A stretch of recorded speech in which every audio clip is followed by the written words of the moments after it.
साथियों, अभी मुझे मेरे एक परिचित का फोन आया और उन परिचित ने मुझे बताया कि उन्होंने नावी ऐप से एक लोन लिया।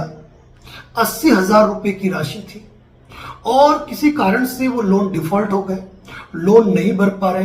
तो उनको फोन आया क्राइम ब्रांच दिल्ली से, और क्राइम ब्रांच दिल्ली से जिन्होंने फोन किया उन्होंने खुद को पुलिस अधिकारी बताया और कहा कि आज शाम 5 बजे से पहले पेमेंट जमा करा के सूचना दे, नहीं तो 2 पुलिस वाले आ रहे हैं और आपको गिरफ्तार कर लेंगे।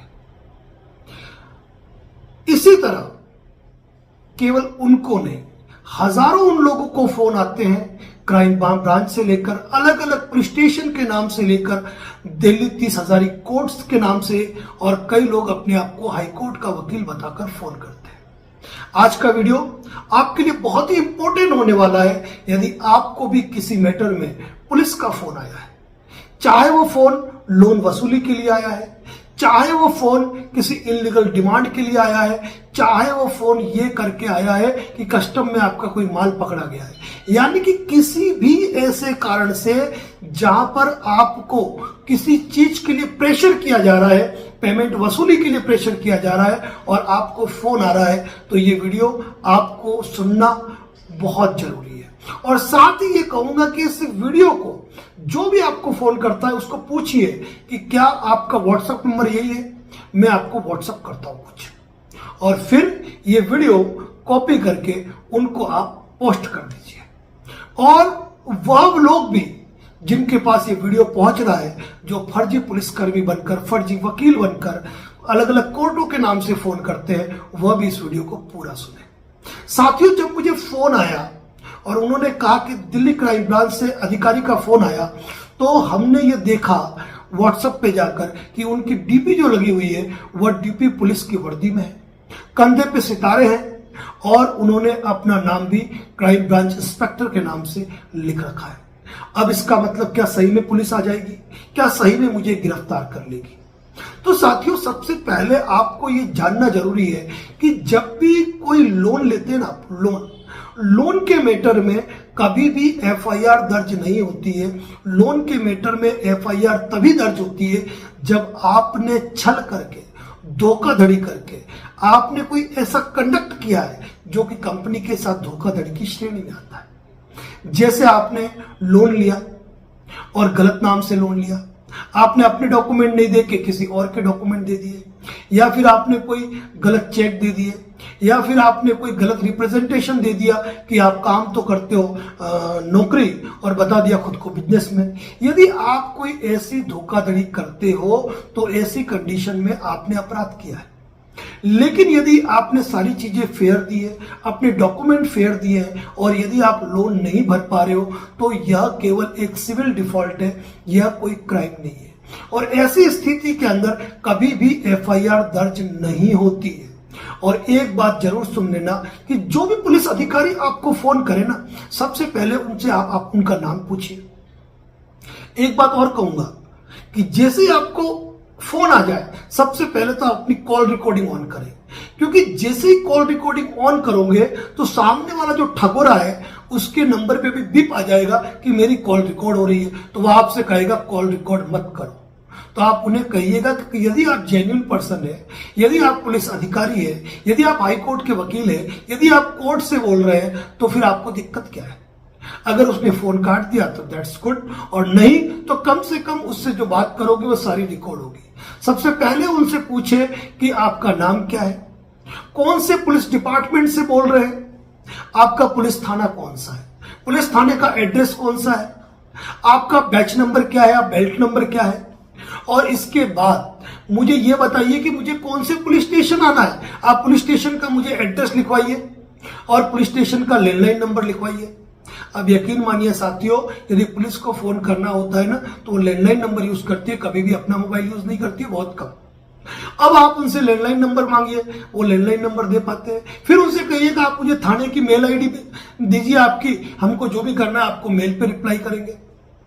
बोलती बंद हो जाती है, बोलती बंद हो जाती है।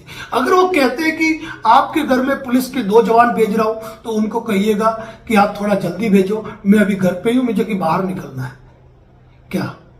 क्योंकि ऐसे मामलों के अंदर पुलिस डिपार्टमेंट कोई रिकवरी एजेंट नहीं है कि ये एनबीएफसी कुकुर मुत्ते उनका इस्तेमाल कर पाए।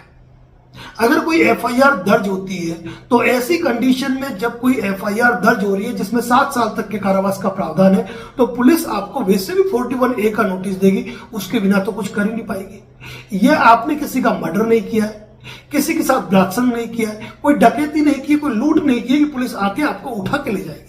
यदि आपने लोन नहीं भरा है तो ये सिविल डिफॉल्ट है, और उस मैटर में यदि कंपनी सेक्शन 25 करती है, 138 एनआई एक्ट करती है, या फिर कोई रिकवरी की कार्रवाई करती है, आर्बिट्रेशन की कार्रवाई करती है, तो आपको बाकायदा लीगल नोटिस आएगा। यहां आपको डरने की जरूरत क्या है? दिल्ली 30 हजारी कोर्ट के नाम से, हाई कोर्ट के वकीलों के नाम से, पुलिस थानों के नाम से, क्राइम ब्रांच के अधिकारियों के नाम से टोटल आने वाले कॉल फर्जी होते हैं, फर्जी होते हैं और फर्जी होते हैं। लेकिन लोग उनसे डर जाते हैं। तो डरना बिल्कुल नहीं है, डरना बिल्कुल नहीं है। जब भी कह रहे हैं वो पुलिस अधिकारी लेके आ रहे हैं तो साहब आ जाइए, मैं तो घर पे ही बैठा हूं, और आप कहो तो मैं नजदीकी पुलिस स्टेशन में जाऊं और आपकी उनसे बात कराऊं, उनके मुंह पे ताला लग जाएगा। और यदि आपको लग रहा है कि आप बात नहीं कर पा रहे तो ऐसे नंबर को आप ब्लॉक करें, हमारा सजेशन यही रहेगा।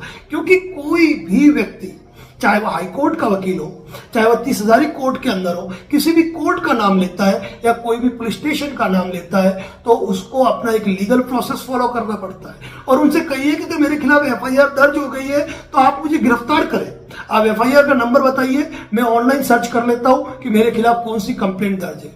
हमारे पास एक वकील साहब हैं जो इन मामले की पूरी जानकारी रखते हैं, हम उनसे पता लगा लेंगे।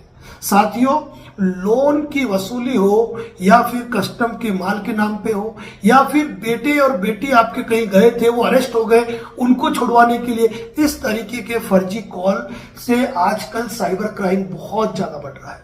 ये बात हम मानते हैं कि कंपनियां लोन वसूल नहीं कर पाती है, इससे कंपनियों को लॉस होता है, लेकिन इसका मतलब ये नहीं है कि वह कंपनियां रिकवरी एजेंट से क्राइम ब्रांच के नाम से फोन करवाए, वह आपको हाईकोर्ट के एसए के नाम से फोन कराए, वकील के नाम से फोन कराए, 30 हजारी कोर्ट के नाम से फोन कराए। और ऐसी यदि आप कॉल रिकॉर्डिंग करते हैं ना साथियों, तो ऐसी कॉल रिकॉर्डिंग आप करो और बड़े चटकारे के साथ उनसे बात करो और ऐसा फील कराओ कि जैसे आप डर गए हो, वास्तव में आप इतने घबरा गए हो।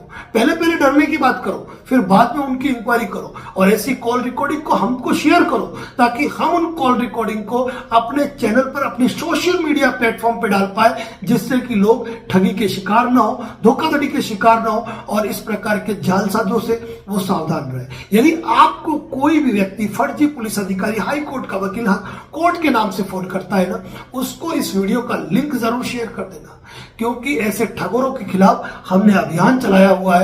क्योंकि कोई व्यक्ति पुलिस सिस्टम का नाम कैसे बदनाम कर सकता है, कोई व्यक्ति किसी हाईकोर्ट वकीलों का नाम कैसे बदनाम कर सकता है, कोई व्यक्ति कोर्ट का नाम कैसे बदनाम कर सकता है। कोई कहता है मैं वकील हूं, उनसे पूछिए कि आपका एनरोलमेंट नंबर क्या है, पहले मैं आपके एनरोलमेंट नंबर से पता लगाता हूं कि आप वकील है भी कि नहीं है। साथियों, ध्यान रखिए, न तो हाईकोर्ट का वकील फोन करेगा, न कभी कोर्ट से फोन आएगा, न कोई पुलिस अधिकारी फोन करेगा। इनको जो काम करना है वो लीगल वे में करना होता है। तो फ्रॉड से आप सावधान रहें। और यदि आप कॉल रिकॉर्डिंग करते हैं ना, तो उस कॉल रिकॉर्डिंग के बेस पे ऐसे फर्जी लोगों के खिलाफ आप जाकर पुलिस में कंप्लेंट भी दर्ज कराएं। पुलिस को कंप्लेंट दर्ज करनी पड़ेगी, क्योंकि पुलिस के नाम से यदि कोई व्यक्ति फ्रॉड कर रहा है और पुलिस अगर एफआईआर दर्ज नहीं करती है, तो आप पुलिस के उच्च अधिकारियों को शिकायत करें कि आपके डिपार्टमेंट का नाम लेकर लोगों के साथ इस तरह के कांड हो रहे हैं, तो आप कैसे चुप हो सकते हो। साथियों, लेकिन जब भी फोन आए ना, कॉल रिकॉर्डिंग ऑन रखिए और ऐसे फर्जी लोगों को इस वीडियो का लिंक जरूर भेजिए। लोन से रिलेटेड कई वीडियो हमारे इस चैनल पे पोस्ट है, आप विजिट करके देख सकते हैं। और किसी भी कानूनी मामले पर यदि आप परामर्श करना चाहते हैं तो कॉल बुक करके हमसे लंबी वार्ता कर सकते हैं। लेकिन कॉल बुक करने के लिए आपको जो मोबाइल नंबर दिख रहा है उस पर टेक्स्ट मैसेज करें आपका नाम, कॉल बुक और कौन सी डिस्ट्रिक्ट से बोल रहे हैं, ताकि हमारे द्वारा इसी प्रकार की जनहितैषी जानकारियां आपको दी जाती रहे। तो बने रहे चैनल पे, नए तो सब्सक्राइब करें। और एक बात फिर कहूंगा कि ऐसे फर्जी लोगों की कॉल रिकॉर्डिंग जरूर करें और वो कॉल रिकॉर्डिंग हमको शेयर करें। हम व्हाट्सएप तभी देखते हैं जब आप फोन करके बताओगे कि सर हमने आपको एक कॉल रिकॉर्डिंग भेजी है, इस नंबर से एक बार चेक करो, ताकि उस कॉल रिकॉर्डिंग को हम सार्वजनिक करेंगे ना, तो जनता के सामने और सच्चाई आएगी और लोग और अवेयर होंगे। इसी प्रकार के अपडेट हमारे यूट्यूब चैनल पर आप देख सकते हैं, फॉलो करें, सब्सक्राइब करें। धन्यवाद। जय हिंद, जय भारत, जय मेवाड़।